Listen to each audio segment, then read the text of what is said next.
जनजागृती सेवा संस्थेच्या वतीनं कल्याण येथील आधारवाडी कारागृहातील कैद्यांना वाचनासाठी पुस्तके भेट. वाचाल तर वाचाल.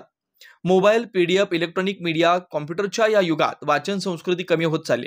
वाचनाची आवड निर्माण झाली पाहिजे. तो गुन्हेगार असला तरी शिक्षा भोगण्यासाठी कारागृह येतो.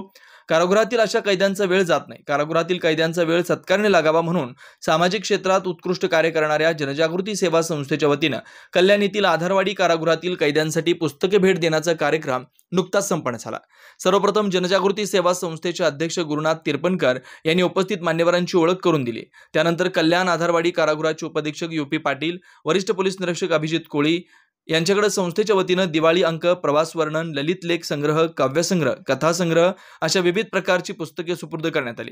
या प्रसंगी ज्येष्ठ समाजसेवक अरविंद सुर्वे, महिला उत्कर्ष समिती महाराष्ट्राच्या कार्याध्यक्षा श्रुती उरणकर, मुंबई अँटी पायरसी सेलचे मुख्य तपासी अधिकारी रामजित गुप्ता, कल्याण डोंबिवली महानगरपालिका शिक्षण समितीचे माजी सभापती तसेच बिर्ला कॉलेजचे माजी उपप्राचार्य प्राध्यापक उदय सामंत, सेवा समाधान ट्रस्टच्या विश्वस्त मानसी मोने, शब्दसुमने साहित्य मंचच्या अध्यक्षा अनिता कळसकर, बहिणाबाई ट्रस्टचे संस्थापक अध्यक्ष सुनील इंगळे, बदलापूर येथील उत्कर्ष सेवा मंडळाचे सचिव विलास शिंदे, सेवानिवृत्त बँक अधिकारी रवींद्र कुलकर्णी, समाजसेविका गायत्री पांडे, आधारवाडी कारागृहातील वैद्यकीय अधिकारी डॉक्टर मंगेश जाधव, कारागृह लिपिक शुभम भांगे, महिला पोलीस आदी मान्यवर उपस्थित होते.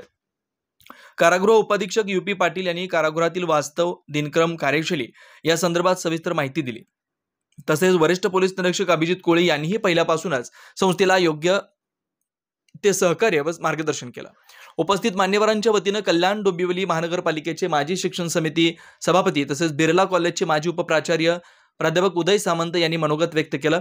विशेष म्हणजे हा उपक्रम यशस्वी करण्यासाठी आंतरराष्ट्रीय कीर्तीचे व्याख्याते, समुपदेशक, लेखक डॉक्टर महेश अभ्यंकर यांचं बहुमोल सहकार्य लाभलं. शेवटी संस्थेचे अध्यक्ष गुरुनाथ तिरपणकर यांच्या हस्ते यांनी सर्वांचे आभार मानले.